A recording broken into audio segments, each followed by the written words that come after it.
Salam sejahtera. Perkenalkan, saya Christine Rahmani, SPSI, MSI Psikolog, salah satu dosen Fakultas Psikologi Universitas Kristen Maranatha dari program studi pendidikan profesi psikolog. Video ini merupakan bukti pernyataan diri dosen untuk unjuk kerja Tridharma Perguruan Tinggi yang disingkat PDD UK TPT pada bidang pengajaran.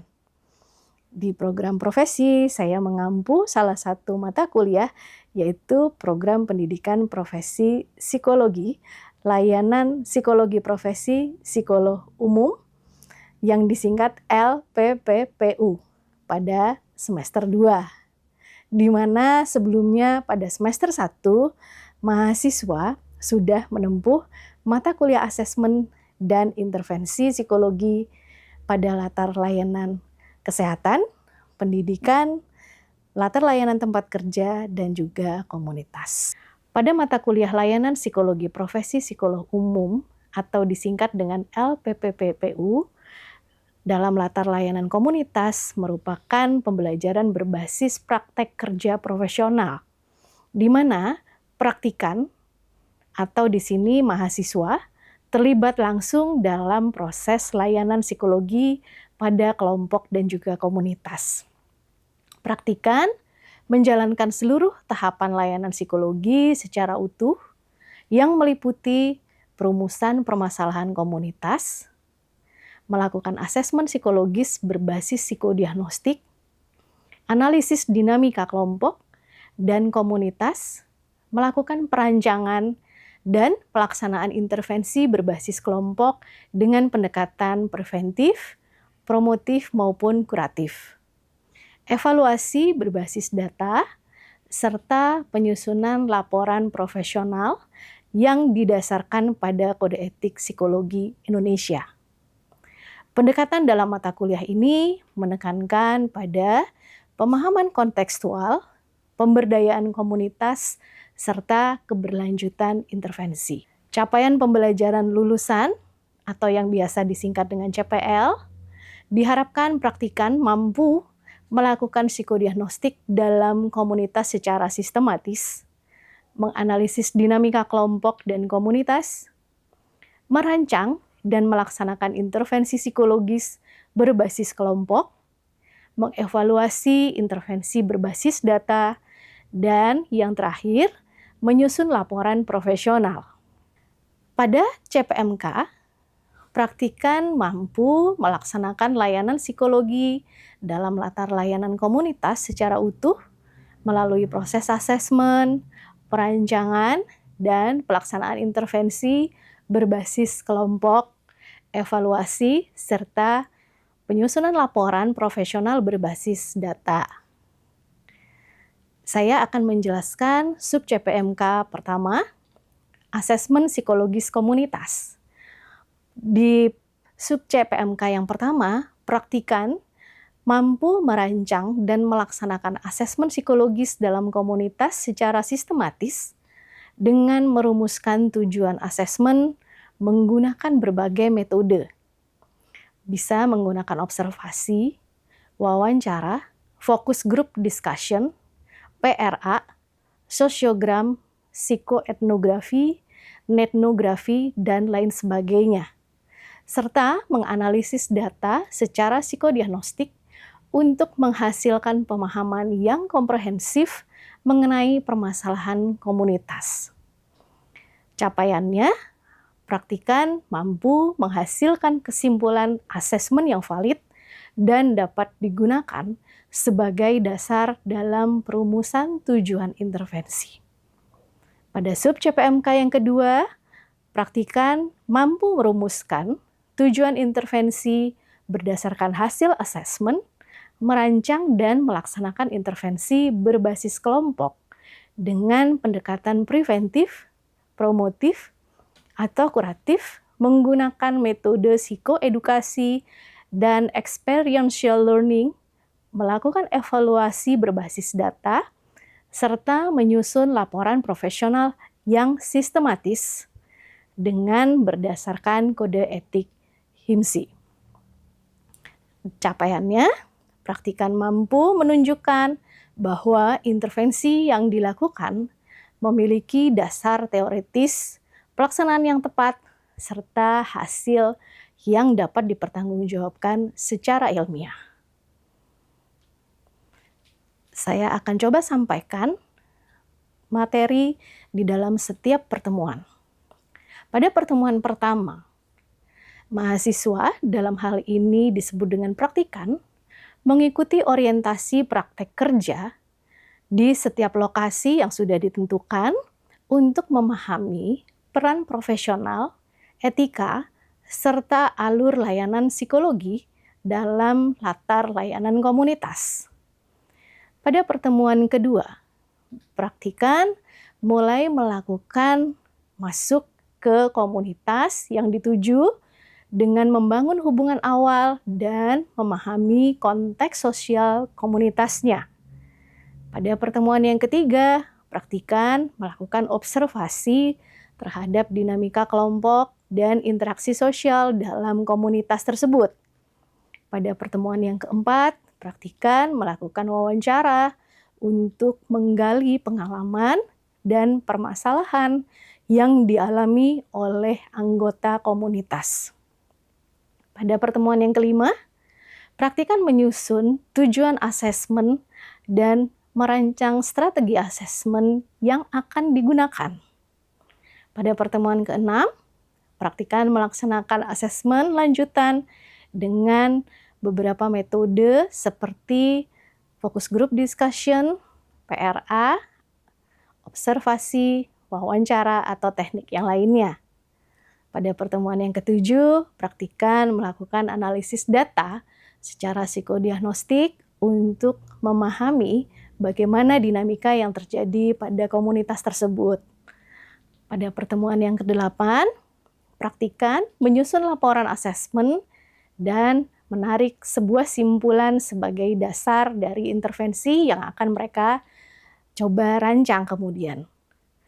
Pada pertemuan yang kesembilan, praktikan memulai untuk merumuskan tujuan dari intervensi tersebut berdasarkan hasil asesmen dengan mengacu pada perubahan kognitif, sikap, dan juga perilaku. Pada pertemuan yang ke-10, praktikan mulai mencoba merancang bagaimana program intervensi berbasis kelompok dengan menggunakan beberapa pendekatan, salah satunya adalah pendekatan psikoedukasi. Lalu kemudian di pertemuan 11, praktikan menyempurnakan program dengan melakukan pendekatan experiential learning dan melakukan validasi melalui supervisi atau bimbingan dengan dosen pembimbing dan juga supervisor lapangan yang ditunjuk. Pada pertemuan ke-12, praktikan melaksanakan intervensi pada sesi pertama di komunitas. Pada pertemuan yang berikutnya, pertemuan 13, praktikan melaksanakan intervensi lanjutan dan mengamati dinamika kelompok. Pada pertemuan yang ke-14, praktikan melakukan evaluasi terhadap intervensi berdasarkan data perubahan yang ada. Hal ini bisa dilakukan juga follow up untuk melihat apakah ada perubahan yang terjadi setelah proses pembelajaran diberikan. Pada pertemuan ke-15, praktikan mulai menyusun laporan akhir secara komprehensif untuk kemudian disiapkan mengikuti ujian akhir semester pada pertemuan ke-16. Pada ujian akhir semester di pertemuan 16, praktikan diminta untuk mempresentasikan hasil praktek kerja dan menyerahkan laporan final pada pihak internal dan eksternal untuk nanti diujikan. Setelah melalui ujian akhir, di seluruh latar layanan, mahasiswa akan menempuh ujian kompetensi tulis berbasis komputer dan juga ujian lisan yang diuji oleh penguji eksternal dari HIMSI dan juga penguji internal dari program studi. Beban waktu yang diberikan kepada setiap praktikan atau mahasiswa magang sebanyak 227 jam selama 1 semester. Di mana pada magang tersebut meliputi client contact dan client related contact. Pada client contact activity, mahasiswa diminta untuk melakukan aktivitas bertemu dengan klien secara langsung, dalam hal ini kelompok atau komunitas, di mana mereka melakukan wawancara, melakukan observasi, dan bobot penilaian pada kegiatan klien activity contact ini sebesar 40%. Selain client activity contact, ada yang disebut dengan client related contact, di mana bobot dari client related contact adalah 60%.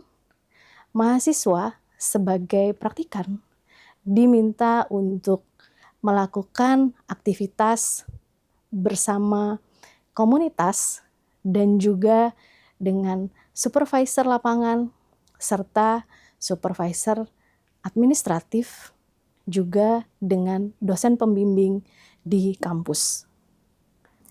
Sistem penilaian pada mata kuliah ini meliputi komponen dan juga bobot, di mana komponen penilaiannya sebagai berikut. Asesmen diberi bobot sebanyak 30%. Kemudian intervensi diberikan bobot yang sama sebesar 30%. Evaluasi diberikan bobot sebanyak 15%. Dan laporan diberikan bobot sebanyak 15%, serta yang terakhir, ujian akhir semester diberikan bobot sebesar 10%. Demikian penjelasan yang bisa saya sampaikan mengenai mata kuliah ini. Berikut merupakan pertemuan ketiga dari pertemuan sebelumnya, di mana mahasiswa dibekali sebelum mulai masuk magang intervensi di tempat kerja. Selamat menyaksikan. Oke, baik. Selamat siang semua. Kita kembali lagi ya. Materi kuliahnya lanjutan dari materi minggu yang lalu tentang hasil pelaksanaan intervensi. Oke ya. Nah, nanti jangan lupa pada saat kita kalian menuliskan laporan. Di laporan itu harus meliputi satu, ada waktu. Jadi tadi mulainya apakah sesuai dengan rancangan intervensinya. Jadi kalau kemarin pada saat menuliskan di rundown mulainya 9.30 atau 8.30, dituliskan 8.30 sesuai atau tidak gitu ya. Apakah semua peserta hadir tepat waktu atau tidak. Jadi yang pertama itu ada waktu. Waktu itu hari, tanggal, bulan gitu ya. Terus kemudian jamnya ya. Mulai jam berapa sampai jam berapa. Tuh. Lalu yang berikutnya adalah tempat pelaksanaan. Tempat pelaksanaan itu ruangannya, lalu kemudian lokasinya di mana, di kampus Universitas Kristen Maranatha, di ruang berapa itu dituliskan lengkap ya. Itu yang pertama. Lalu yang kedua, jumlah. Jumlah itu jumlah dari peserta. Karena ini adalah simulasi, teman-teman bisa menuliskan bahwa ini adalah simulasi dari situasi yang sebenarnya. Jadi di dalam pelaksanaan nantinya kalau misalnya pesertanya adalah 20, di dalam simulasi pesertanya hanya 5 atau 6 orang, dituliskan sesuai dengan jumlah simulasinya dulu, ya. Oke, terus kemudian karakteristik dari pesertanya. Kalau pesertanya punya karakteristik tertentu, misalnya kalau tadi kelompok 1 karakteristik pesertanya apa aja? Pengurus panti, usianya 21 sampai 24. Terus kemudian ada jenis kelamin tertentu, laki-laki perempuan. Laki-laki perempuan. Terus apa lagi? Mayoritas lulusan SMA. Mereka apa? Pengurus atau pengurus pembina, dan juga melaksanakan kegiatan-kegiatan di panti itu untuk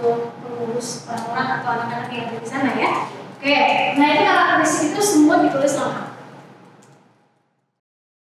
Yang berikutnya, yang ketiga, itu yang paling utama ya, itu kegiatan utama adalah jalannya kegiatan.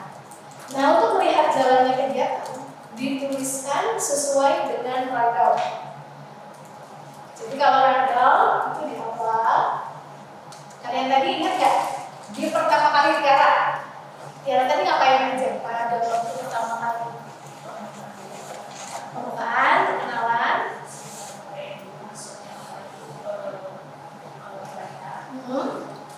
Peserta ya?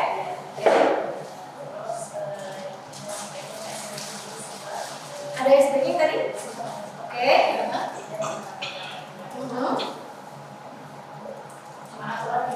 Ada aturan, oke. Terus apa lagi? Boleh sambil dibuka dan ini, nggak apa-apa.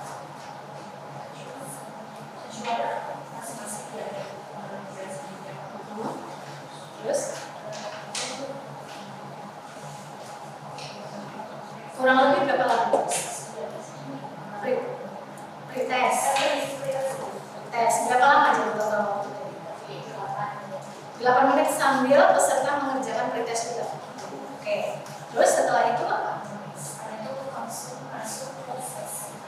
Sesinya Anis tadi. Oke. Nah, Anis namain aja tadi. Pemaparan materi tentang emotional intelligence. Tujuan dari materi itu untuk apa? Dari mental dari peserta. Dari peserta dan sesi-sesi selanjutnya kegiatan kelompok itu dari kegiatan kasus berdasarkan materi yang sudah saya katakan. Nah, waktunya berapa lama tuh? 15 menit. 15 menit. Tadi ada tanya jawab dengan peserta? Tadi tidak ada. Jadi hanya menyampaikan bahwa materinya tentang ini gitu ya, 15 menit. Oke, setelah itu masuk sesinya coba tadi. Oh, sesinya data. Oke, nah data tadi ngapain aja? Studi kasus tentang keseharian anak-anak di sana, misalnya kalau ada anak yang berantem, bermain, atau enggak anak yang nggak mengikuti kelas karena salah mengambil atas nantinya gitu.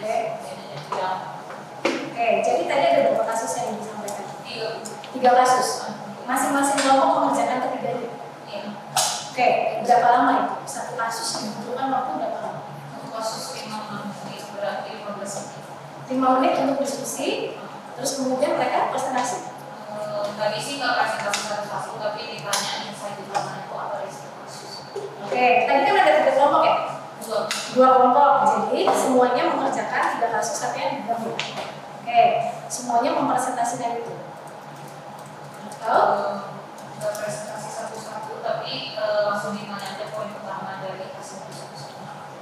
Oke, jadi total waktunya 30 menit. sekitar 20-30 menit ya. Oke, jadi nanti itu ditulis ya, seperti itu. Dari data ke media. Oke, media apa tadi? Role play ya, role play tentang mengenal emosi dari rangkaiannya Anis yang saya sudah tahu memaparkan kasus dikembangkan ke role play. Jadi tiap kelompok itu merole-playkan situasi anak dalam perilaku emosi tertentu, terus mereka memperagakan bagaimana membantu anak itu mengenali emosinya. itu untuk mencakup tujuan instruksional berapa? Ada nggak? Tadi di rundown-nya coba dilihat aja.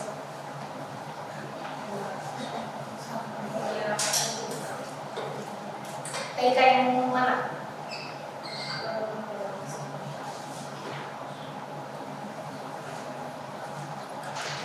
Nah, itu tadi butuh waktu berapa lama mereka mengerjakan semua dan berdiskusi sambil mereka menyampaikan hasil diskusinya. Sekitar 15 menit. Oke, setelah dari media ke Vilo. Oke, Vilo tadi menyampaikan tentang apa? Teknik mengelola emosi pada berbagai peristiwa. Oke, apa itu? Itu yang ada 4 tahap. Yang stop dulu, lalu pernafasan, lalu observasi apa yang dirasakan, lalu pemilihan outputnya seperti apa. Nah, lalu ada ada demonstrasi dan sama-sama melakukan teknik pernafasan yang tarik nafas, tahan, dua lalu tahan. Oke. Mereka ikut memperagakan semua pesertanya. Nah itu butuh waktu berapa lama? Di rundown itu 10 menit, tapi ternyata pada pelaksanaannya hanya 8 menit. Nah kenapa itu terjadi? Kenapa waktunya kurang dari rundown yang sudah diperkirakan? Jadi terlalu cepat ya selesainya ya? Kalau menurut kalian kenapa? Ada apa tadi? Nah kita tanya pesertanya yang di belakang tadi. Tadi kira-kira kenapa pada saat sesinya Vilo waktunya jadi terlalu singkat? Bener nggak yang kalian hayati seperti itu atau beda? Cukup singkat. Yang harapan kalian apa sebenarnya? Mungkin kalau tekniknya kan udah diajarin tekniknya seperti apa yang harus dilakukan gitu. Terus contohnya, cuman mungkin harapannya sih bisa lebih belajar lagi gitu tekniknya. Maksudnya diulang lagi gitu untuk pengaplikasian si tekniknya seperti apa, dan mungkin contoh kasus misalnya kalau ada kasus seperti apa, nah ini bisa dilakukan. Oke, tadi belum ada contoh kasusnya ya, dan baru sekali ya kayaknya tadi mencobanya ya. Baru sekali dan udah gitu ya, selesai. Makanya tadi waktunya cukup singkat untuk sampai di mereka paham dan bahkan sampai bisa mengulang lagi kayak ini ya. Oke, tuh, jadi nanti itu ditulis di laporan. Nah, setelah sesinya dulu siapa tadi? Sesinya Regia. Oke. Regia tadi gimana? Kalau saya itu sama seperti media, kalau saya juga, tapi lebih ke sosial skillnya. Jadi bertujuan untuk supaya anaknya mengembangkan keterampilan sosial, terus komunikasinya juga lebih positif. Kalau dari insight peserta itu, mereka bilangnya kalau itu lebih sulit daripada paham materinya. Jadi kalau dari peserta itu melihat materi seperti mudah, tapi pada kenyataannya di luar itu sulit untuk mengkomunikasikan kepada anak. Ternyata tidak mudah ya. Ternyata tidak mudah. Oke. Menurut Regia sendiri yang menyampaikan materi gimana? Kan tadi Regia menuntun ya, mulai dari awal role play sampai mereka melakukan sendiri, itu gimana? Saya kalau harus banyak kosakata untuk mengatasi. Apa itu contohnya? Kalau misalnya ngobrol sama orang dewasa dengan anak kan pasti beda. Jadi kalau anak kata-katanya juga berbeda dan kata-katanya juga harus lebih masuk ke arah sebelum saya. Tadi belum dicobakan sampai ke sana ya kayak ini ya. Belum, hanya coba di awal. Oke, dan itu kan disimulasikan oleh fasilitator ya, bukan dilakukan oleh para peserta. Dilakukan setelah disimulasikan ya. Oke. Dan mereka dihadapkan pada kasus apa? Yang pertama itu kasus anak yang nggak mau nikah, dan yang kedua itu ada anak yang konflik dengan temannya. Jadi ada yang pertama itu mendorong kan. Terus setelah itu mereka diminta untuk apa? Kan ini komunikasi ya. Oke. Jadi pengurusnya diminta untuk si anak-anak itu diminta untuk mengkomunikasikan ke temannya bahwa itu tidak baik, dan yang salah satu lagi diminta untuk yaitu minta maaf dengan baik, dengan sopan ke temannya. Oke, jadi itu nanti dituliskan ya secara remote di laporan bahwa di dalam sesi pelaksanaan yang terjadi seperti itu gitu ya. Jadi mulai dari memberikan instruksi, terus kemudian bagaimana mereka melakukan, itu ditulis seperti halnya kalian menuliskan verbatim gitu sebetulnya. Nanti baru di akhir itu disimpulkan sebenarnya apa yang terjadi pada sesi itu. Oke ya, itu di sesinya Regia. Setelah itu lanjut ke penutupan. Ketiga lagi ya. Oke, apa itu?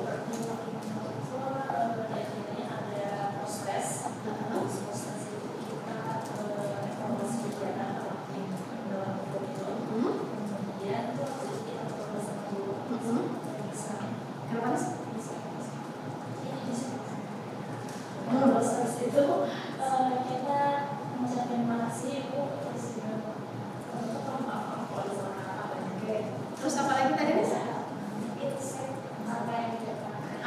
didapatkan oleh peserta setelah mengikuti semua sesi gitu ya. Oke, terus ada lagi nggak yang ketinggalan? Post-test sudah. Oke. Jadi total waktu berapa ya? Di penutupan? Di penutupan sekitar 10 menit ya. Oke, jadi nanti masing-masing menuliskan secara kronologisnya ya, jadi urutannya seperti apa. Jadi bukan Tiara menuliskan saya opening dan closing gitu, tapi semua diurutkan sesuai dengan kegiatannya mulai dari pagi sampai siang sampai selesai. Itu ya. Oke. Baik, sebetulnya ada dua contoh laporan untuk menuliskan bagaimana cara menuliskan laporan mulai dari deskripsinya sampai membuat evaluasi. Gitu ya. Jadi evaluasi itu pada saat kalian kan ini orangnya kan tidak terlalu banyak. Kalau banyak kan kalian sebenarnya bisa pakai uji Lawson ya. Tapi kan kalau orangnya jumlahnya tidak banyak, kalian bisa hitung manual sebetulnya. Nah itu bisa dilakukan karena memang ini simulasi. Nanti kalau ini sudah bisa ditayangkan akan saya sampaikan. Tapi kalau tidak bisa nanti saya akan kirim contoh pembuatan laporannya seperti apa. Karena nanti pada saat kan kalian udah bikin pre-post. Nah, bikin pre-post itu nanti dibandingkan. Jadi kalau itu sudah masuk ke evaluasi, itu sudah mulai dibandingkan mana pre, mana post, hasilnya meningkat, tetap atau justru turun setelah adanya kegiatan kalian ini. Nah itu bisa pakai pie chart sebenarnya. Gitu ya. Atau pakai histogram, mana yang lebih memudahkan kalau kalian membuat itu silakan diatur sedemikian rupa supaya pada saat membunyikan evaluasi itu juga akan terlihat bagaimana perubahan yang terjadi selama mengikuti kegiatan hari ini mulai dari awal sampai akhir ya. Oke, baik. Sepertinya materi akan saya kirim saja karena tidak bisa ditampilkan ya. Ya oke. Materi akan saya kirimkan dan untuk proses pembuatan